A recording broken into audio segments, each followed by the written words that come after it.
Pernahkah kita berpikir tentang kebalikan dari suatu proses? Misalnya, merebus air mengubah air menjadi uap. Lalu bagaimana kita mengembalikan uap menjadi air? Proses mengembalikan ini dalam matematika disebut sebagai inverse. Fungsi inverse seperti namanya adalah fungsi yang membalikkan fungsi lain.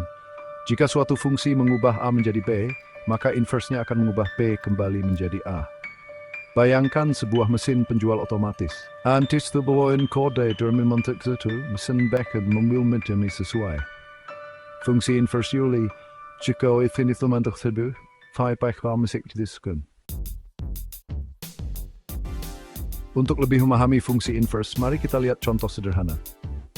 Misalkan kita memiliki fungsi f of x kuala 2x.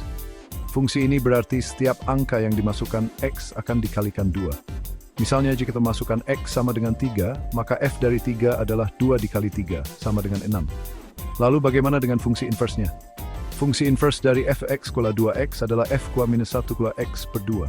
Fungsi ini berarti setiap angka yang dimasukkan x akan dibagi 2. If I make a glass in x, it's sum the two ends.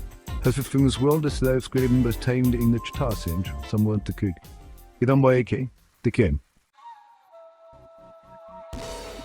Fungsi inverse bukan hanya konsep matematika abstrak. Ia memiliki aplikasi nyata dalam berbagai bidang. Salah satunya adalah teknologi layar sentuh. Saat kita menyentuh layar ponsel, sensor mengubah koordinat sentuhan menjadi sinyal digital. Sinyal ini kemudian diubah kembali menjadi koordinat visual pada layar menggunakan fungsi inverse. Di bidang ekonomi, fungsi inverse digunakan untuk menganalisis hubungan antara harga dan permintaan. Misalnya, produsen ingin mengetahui berapa banyak produk yang akan terjual pada tingkat harga tertentu. Mereka dapat menggunakan fungsi inverse untuk menentukan harga optimal berdasarkan jumlah produk yang ingin mereka jual.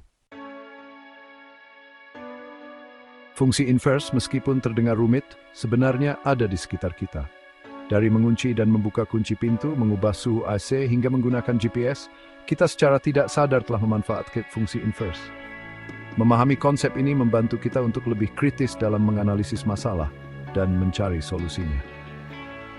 Kesimpulannya, fungsi inverse adalah konsep matematika yang sederhana namun powerful. Ia tidak hanya membantu kita memahami kebalikan dari suatu proses, though it could replicate around but good pen.